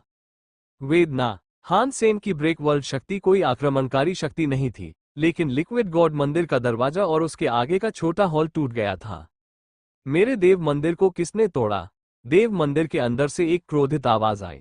हान सेन ने यह देखने की जहमत नहीं उठाई कि वह कौन था। उसने बस गैलेक्सी टेलीपोर्टेशन का इस्तेमाल करके देव मंदिर के पीछे जाने की कोशिश की। चलो इस तरल देवता को वान एयर से मिलने देते हैं, हान सेन ने मन ही मन प्रार्थना की। शायद इसलिए कि हान सेन ने हाल ही में कोई बुरा काम नहीं किया था, लेकिन ईश्वर को जरूर एहसास होना चाहिए था कि हान सेन का व्यवहार अच्छा है। उसने सोचा कि इस बात की पूरी संभावना है कि ईश्वर चीजें उसके हिसाब से होने देंगे। लिक्विड गॉड देव मंदिर से बाहर निकला। उसने वानर को देखा जो हान सेन का पीछा कर रहा था। उसने सोचा कि वानर ने ही उसका मंदिर नष्ट किया है, इसलिए उसने तुरंत अपने तंबू उस महिला की ओर फेंक दिए। लिक्विड गॉड बहुत अजीब लग रहा था। वो किसी ऑक्टोपस या जेलीफिश जैसा लग रहा था। उसका शरीर पानी की तरह पारदर्शी था। उसके शरीर में कई तंतु थे और उसके चारों ओर इंद्रधनुष जैसा तरल पदार्थ बह रहा था। लिक्विड गॉड के तंबुओं को फंसाकर उसे बांधते देख वान एयर का शरीर सोने की आग से धधक उठा। यह एक तेज धार की तरह था जो लिक्विड गॉड के तंबुओं को चीर डालेगा। नादान, द्रव पर हमला नहीं किया जा सकता। वो हर जगह है। किसी भी तरह का हमला मेरा कुछ नहीं बिगाड़ सकता। द्रव देवता कुछ और कह पाते, उससे पहले ही उनका शरीर सोने की आग में बदल गया। पानी की एक बूंद भी नहीं बची। हालांकि चमकदार ईश्वरीय प्रकाश अभी भी वहां था। इसने क्रिस्टल जैसे तरल ईश्वर मंदिर को नष्ट कर दिया। पूरा मंदिर जलकर राख हो गया, यहां तक कि मंदिर का आधार भी नहीं बचा। हान सेन घबरा गया। उसके सुपर गॉड स्पिरिट मोड में अजेयता थी। इससे उसके हमले हमेशा बेहतर होते थे, लेकिन उसकी क्षमता के सामने ये कुछ भी नहीं था। जाहिर है, वानर की शक्ति आक्रामक थी। ये सुपर गॉड स्पिरिट मोड के बिल्कुल विपरीत थी।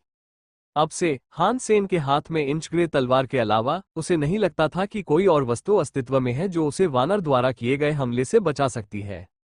बाओ एयर पूरे समय हान सेन के कंधे पर बैठी रही। उसने आगे की ओर इशारा करते हुए कहा, पिताजी, लगता है 11 बजे कुछ है। हान सेन ने जहां वह इशारा कर रही थी वहां देखा और उस क्षेत्र के तरल पदार्थ में एक विशाल भंवर दिखाई दिया। यह एक ब्लैक होल जैसा था। यह अंतरिक्ष में बहुत तेज गति से गति करता था। क्या ये तीसरे आकाश का प्रवेश द्वार है? हान सेन तुरंत भंवर की ओर दौड़ा। तरल देवता पर अभी अभी वान एयर ने एक भयानक प्रहार किया था और उसे मार डाला था। उसके बाद गॉड कैओस पार्टी को वान एयर से दुश्मनी होने वाली थी। इस समय हान सेन की पूर्व दिशा में आपदा लाने की योजना आधी कामयाब हो चुकी थी। जब हान सेन तीसरे आसमान पर जाने वाले थे, गॉड कैओस पार्टी के मुख्यालय में गॉड कैओस पार्टी के मुख्य सदस्यों और नेताओं ने प्रकाश का एक पर्दा खोला। ये जल जगत के आकाश में फैल रहा था। गॉड कैओस पार्टी के एक सदस्य ने गुस्से में कहा, मुख्य मुख्यालय से लिक्विड गॉड गायब हो गया है। लिक्विड गॉड मंदिर गायब हो गया है। हमारे साथ ऐसा करने की हिम्मत किसने की? गॉड कैओस पार्टी के एक अन्य सदस्य ने ठंडे स्वर में कहा, अगर मैंने सही अनुमान लगाया है तो वह व्यक्ति अब तीसरे आसमान में प्रवेश कर चुका है। तीसरे आसमान के छाया देवता को दुश्मन की जांच करने दो। छाया देवता से संपर्क करें, नेता ने अपने सामने खड़े सदस्यों की ओर देखते हुए कहा। प्रकाश की स्क्रीन पर तुरंत एक सकस के जोकर जैसा ईश्वर आत्मा जीन रेस दिखाई दिया। जोकर ने अपनी टोपी उतारी और झुककर प्रणाम किया। मेरे नेता, आपको क्या चाहिए? एक दुश्मन ने 33 दिन पर हमला कर दिया है, नेता ने कहा। वो अब तीसरे आसमान पर होगा। तुम घुसपैठिए को जिंदा या मुर्दा चाहते हो? छाया देवता ने अजीब सी मुस्कान के साथ विनम्रता से पूछा। 33 दिनों में कौन उत्पात मचाने की हिम्मत करता है? गॉड कैओस पार्टी लीडर ने ठंडे स्वर में पूछा। चाहे कोई भी हो, मैं ऐसे किसी को जिंदा नहीं रहने दूंगा। मैं समझ गया, छाया देवता ने हंसते हुए कहा। उसकी आंखें थोड़ी दुष्ट लग रही थीं। चिंता मत करो, नेताजी। वैसे अपनी आत्मा की रोशनी का पर्दा खोलो, नेता ने कहा। मैं तुम्हें आक्रमणकारी को मारते हुए देखना चाहता हूं। ठीक है, नेताजी। मेरी प्रस्तुति का बेसब्री से इंतजार करना। मैं आपको निराश नहीं करूंगा। छाया देवता देव मंदिर से बाहर चले गए। तीसरा आसमान बाकी दो आसमानों से बिल्कुल अलग था। अगर हान सेन को यह न पता होता कि यह 33 अलग अलग आसमानों में से एक है, तो वह मान लेता कि यह बिल्कुल सामान्य मानवीय दुनिया है। तीसरे आसमान में शहर थे, जिनमें एक शहर की सभी सुविधाएं मौजूद थीं। गाड़ियों के लिए सड़कें थीं, साथ ही हर आकार प्रकार के घाट भी थे। सबसे खास बात, वहां लोग थे। वहां लोगों का विशाल समूह था। सभी ने तरह तरह की भावनाएं प्रदर्शित की। उनमें से कई उदास थे तो कई खुश, कई लोग इन दोनों के बीच के अलग अलग बिंदुओं पर थे। कोई इसे कैसे भी देखे, यह मायने नहीं रखता, लेकिन यह वाकई एक शहर था। कुल मिलाकर यह एक सच्चा मानवीय शहर था। आसमान में अंतरिक्ष ट्रेनें गुजर रही थीं, हवाई जहाज भी थे। हान सेन ने छात्रों के एक समूह को सड़क पार करते देखा। तीसरा आसमान वाकई कमाल का है। हान सेन हैरान रह गया। उसने सोचा था कि ये 33 आसमान सिर्फ राक्षसों के रहने की जगह है। अगर वहां इंसान थे तो उन्हें मजबूत होना ही था। वे पतित इंसान थे, इसलिए गॉड कैओस पार्टी उन्हें वहां ले आई थी। तीसरा आसमान हान सेन की सोच से बिल्कुल अलग था। वहां के लोग बस आम नागरिक थे। उनके पास कोई शक्तिशाली देवात्मा, रक्त नाड़ी या जीन जाति शक्तियां नहीं थी। ये जगह काफी शांत लगती है, हान सेन ने सोचा। ये सोचकर उसकी भौहें तन गईं। अगर वे सब राक्षस होते तो वह ज्यादा खुश होता। वे तो बस सामान्य लोग थे। अगर वान एर की शक्ति उन पर असर डालती तो हान सेन को बुरा लगता। हान सेन अभी तीसरे आसमान में ही पहुंचा था कि उसने देखा कि वान एर पहले से ही वहां मौजूद थी। उसके हाथ सुनहरी रोशनी से चमक रहे थे। हान सेन का शरीर उसके दिमाग से ज्यादा तेज प्रतिक्रिया दे रहा था, इसलिए वो वार को चकमा देने में कामयाब रहा। सोने की आग जमीन पर गिर पड़ी और शहर में एक बड़ी खाई बन गई। सड़कें टूट गईं, इमारतें ढह गईं और कारों जैसी दिखने वाली मशीनें बिखर गईं। चीखें और चीखें आपस में मिल गईं। कमजोर इंसान इधर उधर भागे, लेकिन उनमें से ज्यादातर पहले ही मिट्टी में दबकर मर चुके थे। सोने की आग से छुए गए इंसान तुरंत घुल गए। हर जगह खून ही खून था। हान सेन को कोई अंग नजर नहीं आया। सोने की आग ने जिन लोगों को तबाह किया, उनके हर अंग को नष्ट कर दिया। वानर का जमीन पर हमला थमने का नाम नहीं ले रहा था। पता नहीं उसने कितने घर और कितने जिंदगियां तबाह कर दी। हान सेन ने भौहें चढ़ाई। अब वो कुछ नहीं कर सकता था। वो बस वान एर को अपनी ओर खींचकर उसे और नागरिकों को मारने से रोकना चाहता था। हान सेन टेलीपोर्ट हो गया। यह एक मानव शहर था। हान सेन ने जितनी दूरी तय की, वो उस खाई से ज्यादा दूर नहीं थी जो वान एर ने महानगरीय क्षेत्र में बनाई थी। वो फिर से टेलीपोर्ट होने के लिए तैयार था। हान सेन ने वान एर द्वारा बनाई गई गहरी खाई को एक नजर देखा। वहां पहले एक पुल हुआ करता था, लेकिन उसके प्रहार से पुल का दूसरा किनारा गायब हो गया था। पुल का दूसरा आधा हिस्सा हवा में लटका हुआ था। उसके नीचे एक गहरी, अंधेरी और रहस्यमयी खाई थी। इस समय एक 5-6 साल की बच्ची एक सरिया पकड़े हुए थी। वो हवा में लटकी हुई थी। ऐसा लग रहा था जैसे वह गिर पड़ेगी। अपनी जान बचाने के लिए वो बार बार चिल्ला रही थी, माँ, माँ। हान सेन ने लड़की की तरफ देखा और उसकी तरफ टेलीपोर्ट हो गया। उसने बिना किसी परेशानी के लड़की को उठा लिया। हान सेन ने लड़की को उठा लिया, लेकिन वो थोड़ी दुष्ट लग रही थी। उसे घमंड आ गया और उसने कहा, मुझे लगा था कि कोई शक्तिशाली व्यक्ति आ रहा है, लेकिन वह तो सिर्फ तुम थे। इंसान तो सब एक जैसे होते हैं, बिना किसी अपवाद के। वे सभी खुद को हीरो समझते हैं। मिस्टर लीडर, ये देखो, मुझे आक्रमणकारी को मारते हुए देखो। छाया देवता एक छोटी बच्ची जैसे लग रहे थे। हान सेन तैयार नहीं थे, फिर भी वे हमला करने ही वाले थे। छाया देवता ने अचानक हान सेन के हाथों का जोर महसूस किया। उनका शरीर तोप के गोले की तरह दूर फेंका गया। छाया देवता कोई प्रतिक्रिया नहीं दे पा रहा था। उसने सोचा भी नहीं था कि हान सेन उसे बम की तरह वान एर पर फेंक देगा। जब तक उसे एहसास हुआ कि यह हो चुका है, वानर उसके सामने आ चुका था। सुनहरी रोशनी उसकी ओर आ रही थी। छाया देवता परछाइयों से भर गए। उन्होंने कई विदूषक रूपी परछाइयां प्रकट की। कोई भी ठीक ठीक यह निर्धारित नहीं कर पा रहा था कि उनमें से कौन सी परछाइयां उनका असली रूप थी। क्लोन जैसी दिखने वाली परछाइयां जीवित लग रही थीं। वे सभी अलग अलग दिशाओं में भागने की कोशिश कर रही थीं। वानर का हाथ चमक उठा। सुनहरी रोशनी एक जोकर के शरीर को चीरती हुई निकल गई। जोकर चीखा। उसमें से भगवान का खून बारिश की तरह बह निकला। तुमने कैसे देखा कि मैं कहाँ था? छाया भगवान ने अपने शरीर को, जो आधा कटा हुआ था, देखा और चीख पड़े। फिर उनका सिर जमीन पर गिर गया। मैदान, सिर्फ शैडो गॉड ही नहीं मरा। गॉड कैओस पार्टी के मुख्यालय के कई कुलीन लोग बर्फ में जम गए। Shadow God, God chaos party के 8 राजाओं में से एक था, जिसमें वेपन गॉड और लिक्विड गॉड भी शामिल थे। हालांकि वो कोई उच्च श्रेणी का कुलीन नहीं था, फिर भी वह एक break world god spirit gene race का था। वो एक विनाश श्रेणी के मुख्य देवता जैसा था। सबसे शक्तिशाली छाया शक्ति का प्रयोग करने के बाद भी वो एक ही वार में नष्ट हो गया। यह ऐसी बात थी जिस पर दूसरों को यकीन करना मुश्किल था।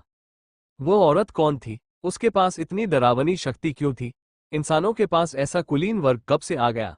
गॉड कैओस पार्टी और बुजुर्ग केवल सदमे में प्रतिक्रिया दे सकते थे। मैंने पहले कभी इतने शक्तिशाली मनुष्यों के बारे में नहीं सुना।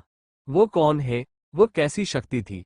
वो विश्व विनाशकारी शक्ति जैसी तो नहीं लग रही थी। विश्व विनाशकारी शक्ति के साथ कोई इतना शक्तिशाली कैसे हो सकता है? उसने तो अभी अभी छाया देवता को मार डाला है। जब सब लोग अपनी अपनी आंखों से देख रहे थे, गॉड कैओस पार्टी के नेता ने वान एर को बड़ी दिलचस्पी से देखा। उसने भौहें चढ़ाई और कहा, मैं जानता हूं कि वह कौन है। नेताजी, क्या आप जानते हैं कि वह कौन है? गॉड कैओस पार्टी के कई सदस्य अपने नेता की ओर देखने लगे। गॉड कैओस पार्टी के नेता ने ठंडे स्वर में कहा, मेरा आदेश जारी करें कि गॉड कैओस पार्टी के सभी सदस्य यहां वापस आ जाएं और उस महिला से संबंध बनाना बंद कर दें। नेताजी, वो औरत कौन है? क्या उसमें वो सब है जो आपको ऐसा करने पर मजबूर कर सके? सब हैरान रह गए। गॉड कैओस पार्टी के नेता हंसे और बोले, तुम लोगों को उस आदमी को याद रखना चाहिए जो कैओस गॉड हॉल में आया था, है ना? वही युवक जो हमसे सौदा करना चाहता था। जब वहां मौजूद लोगों ने उस आदमी के बारे में सुना तो वे उदास हो गए। एक बुजुर्ग ने चिंतित होकर कहा, क्या आप किन शियू के बारे में बात कर रहे हैं, नेताजी? हाँ, गॉड कैओस पार्टी के नेता ने सिर हिलाकर कहा। क्या उस महिला का किन शियू से कुछ संबंध है? बुजुर्ग ने पूछा। गॉड कैओस पार्टी के नेता की आंखें गहरी हो गईं। उन्होंने स्क्रीन पर वान एर को देखा और पूछा, क्या तुम लोग भूल गए? किन शियू ने हमारे साथ सौदा इसलिए किया था क्योंकि वह चाहता था कि हम उसकी बहन किन वान एर को पुनर्जीवित कर दें।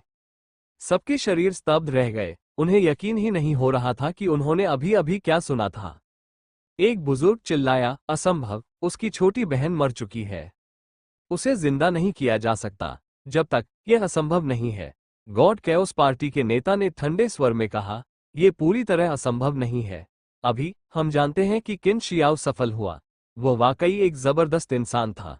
यह अफसोस की बात है कि जिंदा होने के बाद किन वान एर को कोई समस्या हो गई। उसका दिमाग कभी ठीक नहीं रहता। नेताजी, अगर वो किन शियाओ की छोटी बहन है तो क्या हमें उसे पकड़ लेना चाहिए? एक बुजुर्ग की आंखें चमक उठी। उसने स्क्रीन पर किन वान एर को देखा। नहीं, वो दूसरा आदमी हान सेन है ना? उसने किन वान एर को हमें बर्बाद करने के लिए बनाया था। हम वही करेंगे जो वो चाहेगा। हम उसे यहां आने देंगे। गॉड कैओस पार्टी लीडर मुस्कुराया। उसकी मुस्कान अजीब थी। छाया देवता के मारे जाने के बाद शहर की सड़कें, विमान, इंसान और बाकी सब कुछ गायब हो गया। तीसरा आकाश अचानक राख के ढेर में बदल गया। अब यह एक पूर्व सुविकसित मानव क्षेत्र के अवशेष मात्र रह गए थे।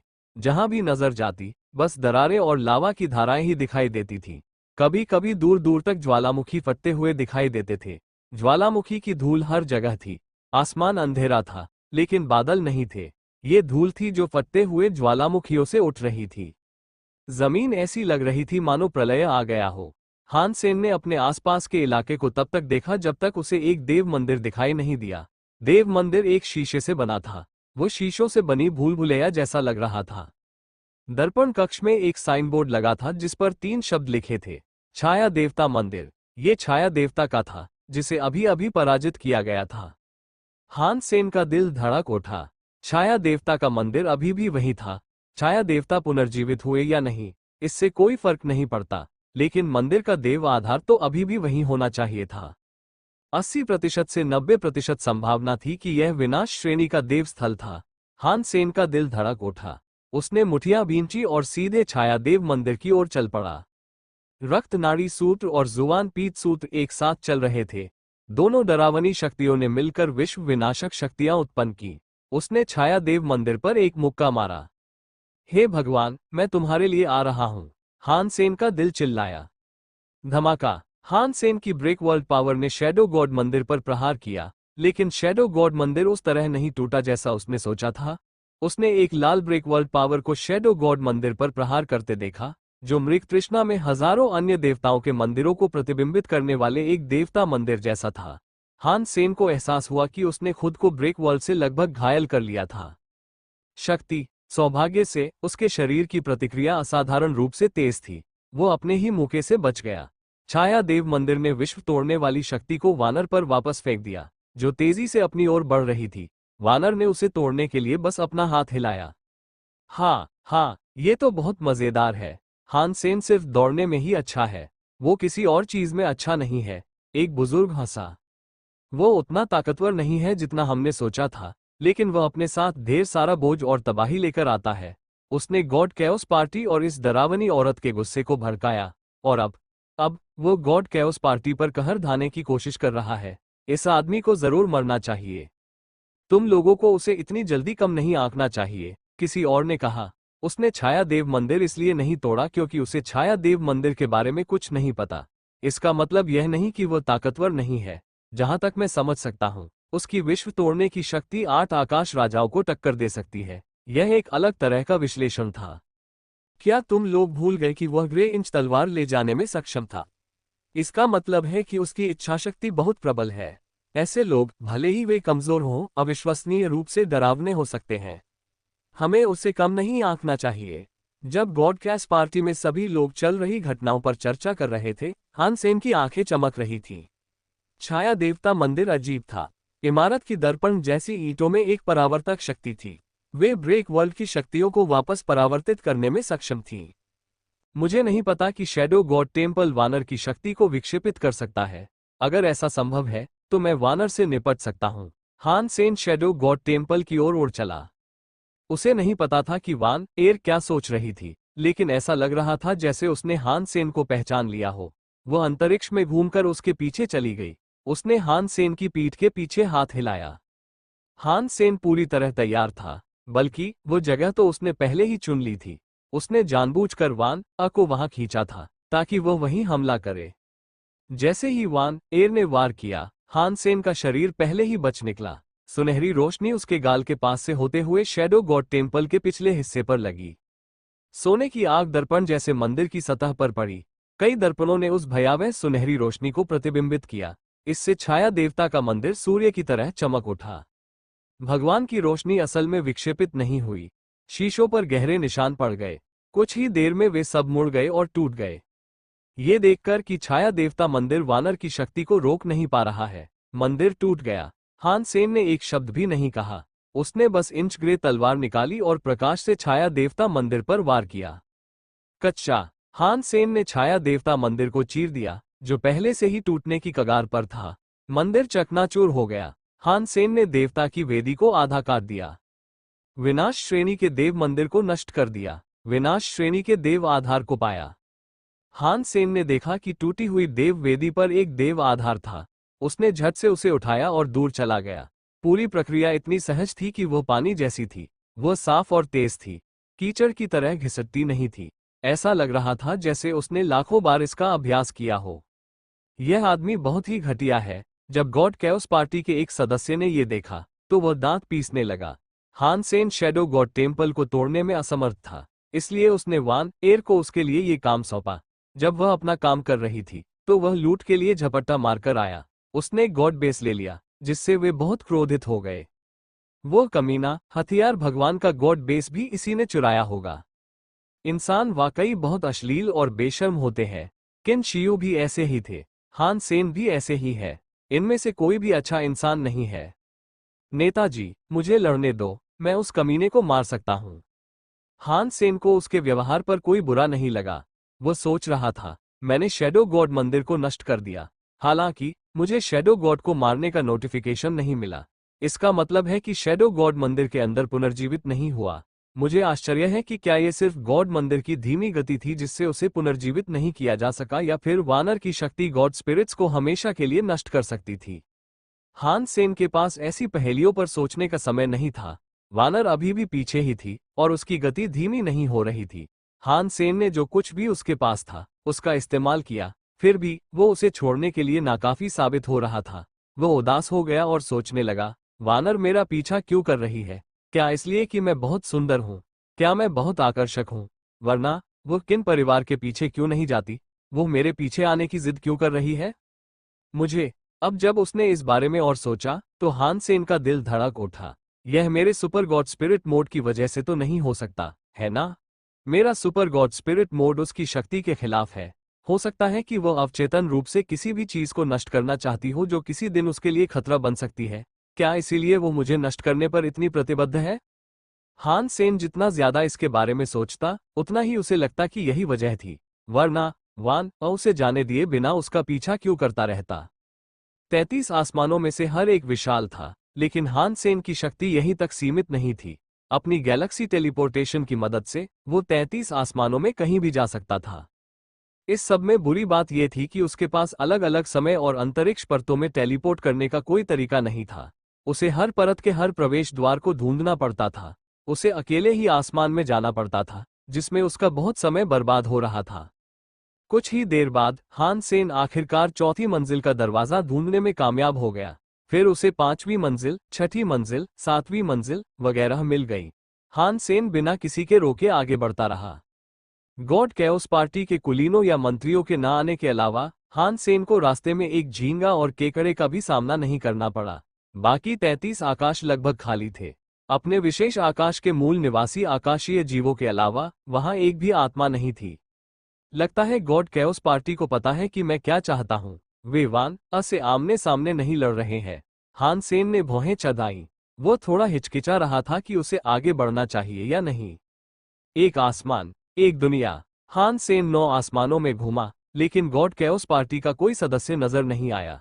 उन्होंने तो पूरे 9 आसमान साफ कर दिए हैं। लगता है गॉड कैओस पार्टी पिछले कुछ सालों से बहुत व्यस्त रही है। हान सेन भागता रहा। उसने इस मौके का इस्तेमाल ये देखने के लिए किया कि गॉड कैओस पार्टी ने असल में कितने आसमान खोले हैं। ऐसा गॉड हॉल लीडर द्वारा उसे दिए गए फायदों की वजह से नहीं था। हान सेन बस ये जानना चाहता था कि गॉड कैओस पार्टी ने अपने इस प्रयास में कितनी प्रगति की है। अगर गॉड कैओस पार्टी ने सचमुच 33 आसमान खोल दिए होते, तो वह रास्ते के आखिरी हिस्से का इस्तेमाल करके जीनो ब्रह्मांड में पहुंच सकता था। उसे कुछ दिनों के लिए जीनो ब्रह्मांड में प्रवेश करने के लिए धन के देवता के मंदिर का इस्तेमाल नहीं करना पड़ता। यदि इस शत्रु द्वारा जीनो ब्रह्मांड को भेद दिया गया तो ये जीनो ब्रह्मांड के लिए शुभ संकेत नहीं होगा। जीनो ब्रह्मांड और राज्यों का ब्रह्मांड बराबर होने चाहिए थे, लेकिन फिर भी वे 2 अलग अलग दुनियाएं थीं। जीनो ब्रह्मांड की खास बात यह थी कि उसमें ब्रेक वर्ल्ड के ज्यादा अभिजात वर्ग नहीं थे। हान सेन ने पहले कभी ऐसे लोग नहीं देखे थे। भले ही उनकी शक्ति विश्व तोड़ने वाले अभिजात वर्ग जितनी अच्छी थी, फिर भी उनमें दुनिया को तोड़ने की क्षमता नहीं थी। यह आकाश महल के नेता के अस्तित्व जैसा था। किसी की प्रतिभा, शक्ति या स्तर चाहे जो भी हो, वे साम्राज्यों के ब्रह्मांड के कुलीनों से कमजोर नहीं थे। फिर भी वे दुनिया को तोड़ नहीं सकते थे। जीनो ब्रह्मांड के ब्रेक वर्ल्ड के अभिजात वर्ग के लिए दुनिया को तोड़ना इतना मुश्किल क्यों था? ये हान सेन ने पहले भी सोचा था। उसने सोचा था कि राज्यों के ब्रह्मांड में इतने सारे ब्रेक वर्ल्ड अभिजात वर्ग इसलिए हैं क्योंकि गॉड कैओस पार्टी ने गॉड स्पिरिट से लड़ाई लड़ी थी। आखिरकार इसने आखिरी गॉड हॉल लीडर को राज्यों के ब्रह्मांड को रीबूट करने पर मजबूर कर दिया। इसने राज्यों के ब्रह्मांड की संरचना में कई खामियां पैदा कर दी।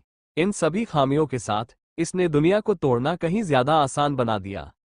जीनो ब्रह्मांड मुख्य युद्धभूमि नहीं था, बस इस पर थोड़ा सा असर पड़ा था। उस ब्रह्मांड के नियम उस दूसरे ब्रह्मांड के नियमों जितने बुरे नहीं थे, जिसे नष्ट कर दिया गया था। इसलिए जीनो ब्रह्मांड में दुनिया को तोड़ना मुश्किल था। जब हान सेन 10वें आसमान पर पहुंचा, तो उसने फिर से इंसानों को देखा। 10वें आसमान के चारों ओर कई ग्रह थे। वो राज्यों का एक छोटा सा ब्रह्मांड जैसा था। मनुष्य वहां शांतिपूर्वक रह रहे थे। हान सेन ने देखा कि कई ग्रहों पर मनुष्य अभी भी आदिम युग में थे। हालांकि कुछ ग्रह अंतरतारकीय युग में थे। अंतरिक्ष में कई विशाल युद्धपोत भ्रमण कर रहे थे। ये फिर से कोई भ्रम तो नहीं हो सकता, है ना? हान सेन ने भौहें चढ़ाईं। अपने डोमशुआन सूत्र की संवेदन शक्ति से उसे लगा जैसे इंसान असली और जीवित प्राणी हो। उसे नहीं लगा कि वे छायादेव द्वारा रचे गए भ्रम हैं। वहां के इंसान बहुत अजीब थे। हालांकि उनमें देव आत्मा, रक्त नाड़ी या जीन जाति की शक्ति नहीं थी, फिर भी उनकी शक्ति बहुत कमजोर थी। ऐसा लग रहा था जैसे वे सामान्य इंसान हों जो अभयारण्यों के अंदर साधना नहीं करते थे। हान सेन के हाव भाव तुरंत बदल गए। उसने महसूस किया कि उसकी अपनी शक्ति अविश्वसनीय रूप से तेजी से कमजोर हो रही है।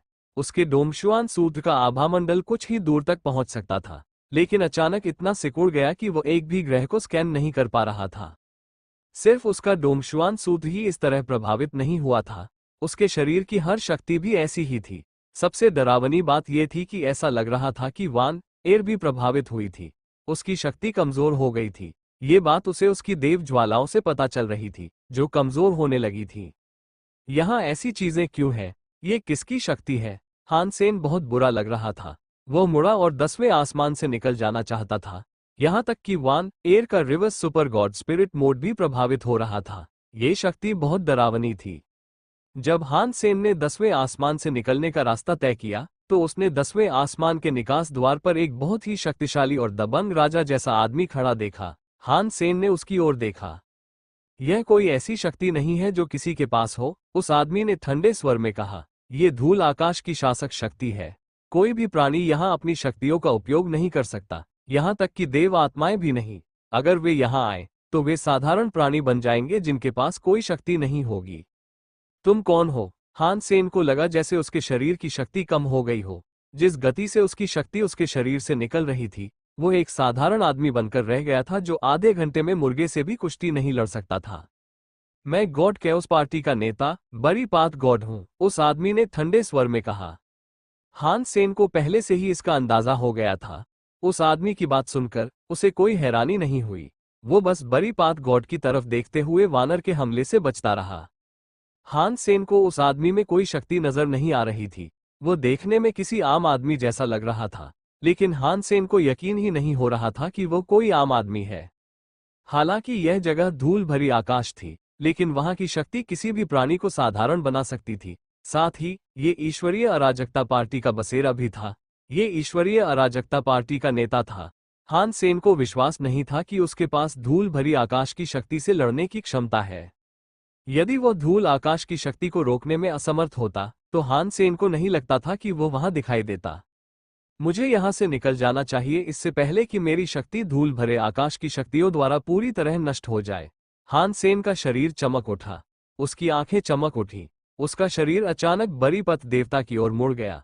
उसी समय उसने अपनी इंच ग्रे तलवार उठाई और बरीपथ देवता पर सबसे बड़ा प्रहार किया। हान सेन की योजना के कारण वान आ की सुनहरी रोशनी बरीपथ भगवान की ओर भी बढ़ गई। हान सेन ने सोचा, भले ही मेरी और वानर की शक्ति बहुत कम हो गई है, अगर मुझे बस उसकी कमियां उजागर करने और डस्ट स्काई से बच निकलने के लिए उसकी जरूरत है तो ये ठीक होना चाहिए। आखिरकार वानर का reverse super God spirit mode कमजोर हो गया है, लेकिन फिर भी बहुत मजबूत है। हान सेन ने इस अस्थायी नेता को कम आंकने की हिम्मत नहीं की। हालांकि वह सिर्फ असली नेता की जगह ले रहा था, फिर भी वह एक कुलीन था जिसने पूरी ईश्वरीय आत्मा व्यवस्था को चुनौती दी थी। वान एर और हान सेन को एक साथ हमला करते देख बरी पाथ गॉड को ऐसा नहीं लगा कि वह बच निकलेगा। वह एक अचल पर्वत की तरह था। जैसे ही इंच ग्रे तलवार और सुनहरी रोशनी उस पर पड़ने वाली थी, उसका हाथ आखिरकार हिल गया। उसकी 2 उंगलियां हान सेन की इंच ग्रे तलवार पकड़े हुए थीं। दूसरे हाथ में वान आ का हाथ था, जो नीचे की ओर वार कर रहा था। हान सेन को अचानक ऐसा लगा जैसे उसकी इंच ग्रे तलवार किसी चिमटे से जकड़ ली गई हो। उसने पूरी कोशिश की, पर इंच ग्रे तलवार को 1 इंच भी हिला नहीं सका। अगर ये कोई और जगह होती तो नेता के लिए भी तुमसे लड़ना आसान नहीं होता, बरी पाथ गॉड ने कहा, जैसे उसके हाथों ने किसी तरह की शक्ति का इस्तेमाल किया हो जिससे हान सेन और वान रा पीछे की ओर उड़ गए हो। लेकिन ये तो डस्ट स्काई है। तुम्हारी शक्ति धूल में बदल गई है। तुम मुझसे नहीं लड़ सकते, जो कि अस्थायी नेता है। तुम्हें बस हमारे नेता से जाकर बात करनी चाहिए। हान सेन जानता था कि उसकी स्थिति बहुत खराब है। उसकी शक्ति लगभग 20% या उससे भी कम रह गई थी। अगर उसे जल्द ही उस दायरे से निकलने का कोई रास्ता नहीं मिला तो वह खुद को गॉड कैओस पार्टी द्वारा बंदी पा सकता था। अगर ऐसा हुआ तो उसका अंत सुखद नहीं होगा। हान सेन की आंखें टिमटिमाती रहीं। काली और सफेद शक्ति अजीब तरह से घूमती रही। डोंगशुआन सूत्र पागलों की तरह दौड़ रहा था। धूल भरे आकाश की सबसे बुनियादी संरचना उसकी आंखों में दिखाई दी। वो समय बर्बाद करने और पछतावे में डूबने वालों में से नहीं था। और हाँ, अभी पछतावे का समय भी नहीं था। उसे अपनी सारी शक्ति खत्म होने से पहले धूल भरी आकाश शक्ति को नष्ट करने का कोई रास्ता ढूंढना था। अगर वो ऐसा नहीं करता तो उस पर और वानर पर विपत्ति आ पड़ती। उस पहले हुए प्रहार की वजह से वान एर ने हान सेन का पीछा करना बंद कर दिया। उसका शरीर सुनहरी रोशनी से चमक उठा। वो बरी पाथ गॉड से लड़ने गई, जिसने उसे मारा था। ये कहना जरूरी था कि reverse super God spirit mode बहुत शक्तिशाली था। हालांकि यह डस्क स्काई की शक्ति से प्रभावित था, लेकिन यह साधारण शक्ति की तरह नहीं था जो जल्दी खत्म हो जाती है। ये शक्ति फिर भी बहुत विनाशकारी थी। हालांकि वह भी प्रभावित हुई थी, लेकिन उसके लिए स्थिति हान सेन की तुलना में बेहतर थी। बरीपथ देवता हिले नहीं। उनका हाथ बार बार वानर की सुनहरी रोशनी को रोक रहा था। शक्ति ने सुनहरी रोशनी को तोड़ दिया। वानर इस समय बहुत कमजोर थी। शायद उसकी शक्ति का केवल 30% ही बचा था। अगर वो अभी भी उस स्तर तक काम कर पा रही थी तो बड़ी आकाश देवता की शक्ति शायद रीबूट गॉड स्पिरिट जितनी ही प्रबल थी। हान सेन ने सोचा, क्या अस्थायी नेता इतना शक्तिशाली है? मुझे आश्चर्य है कि गॉड कैओस पार्टी का असली नेता कितना शक्तिशाली है। इसमें कोई आश्चर्य की बात नहीं है कि उसने गॉड हॉल लीडर को ब्रह्मांड को रीबूट करने के लिए क्यों या कैसे प्रेरित किया। वानर का देवता अभी तक नहीं जागा होगा। उसकी लड़ाई लगातार जारी रहेगी। वो बरीपत देवता पर लगातार हमला करती रही, लेकिन उस पर डस्ट स्काई की शक्ति का असर पड़ रहा था। इससे उसकी आक्रमण शक्ति कमजोर होती जा रही थी। बरीपत देवता के लिए उसका खतरा कम होता गया और समय के साथ कम होता गया। बरीपात गॉड क्या योजना बना रहा था, यह अज्ञात था। हालांकि वानर उस पर लगातार हमला करती रही, लेकिन उसने हर बार उसे दूर भगाने के लिए पर्याप्त शक्ति का ही प्रयोग किया। उसने वास्तव में वानर को नुकसान पहुंचाने की कोशिश नहीं की। हान सेन जानता था कि बरीपात गॉड के पास वानर के साथ क्या करना है। इसकी कोई योजना जरूर होगी, लेकिन अब उसका मौका था। वो इस खाली समय का इस्तेमाल डस्ट स्काई की शक्ति को तोड़ने और युद्ध का रुख मोड़ने में कर सकता था। डोंगशुआन आभा का क्षेत्र सिमटकर केवल एक ग्रह तक सीमित रह गया था, लेकिन हान सेन उसे अपने भीतर से 1 इंच बाहर धकेलने में कामयाब रहा। उसकी नजरें डस्ट स्काई की संरचना पर टिकी थीं। उसने अद्भुत बारीकियों के साथ उसमें प्रवेश किया। हान सेन ने जीनों ब्रह्मांड और साम्राज्यों के ब्रह्मांड की संरचना को अच्छी तरह से देखा था, और वह बता सकता था कि दोनों एक दूसरे से काफी अलग है। हालांकि उनकी संरचना का सबसे बुनियादी बिंदु एक बहुत ही छोटे पदार्थ का गोला था। जीनों ब्रह्मांड का गोलाकार पदार्थ सफेद था। ये पारदर्शी और असली नहीं लग रहा था। साम्राज्यों के ब्रह्मांड का गोलाकार पदार्थ एक ठोस काली गेंद के रूप में प्रस्तुत किया गया था। ब्रह्मांड के 2 पदार्थ अलग अलग पंक्तियों में खड़े थे। दोनों की अपनी संरचनात्मक विशेषताएं और तत्व थे। 33 आकाश 2 ब्रह्मांडों के बीच के क्षेत्र थे। वहां की संरचनाएं बहुत जटिल थीं। जिन 9 आकाशों से वह पहले गुजर चुका था, उनके मूल पदार्थ अलग अलग रंगों के थे। यहां तक कि उनके आकार भी बहुत अजीब थे। वे सिर्फ गेंद के आकार के नहीं थे।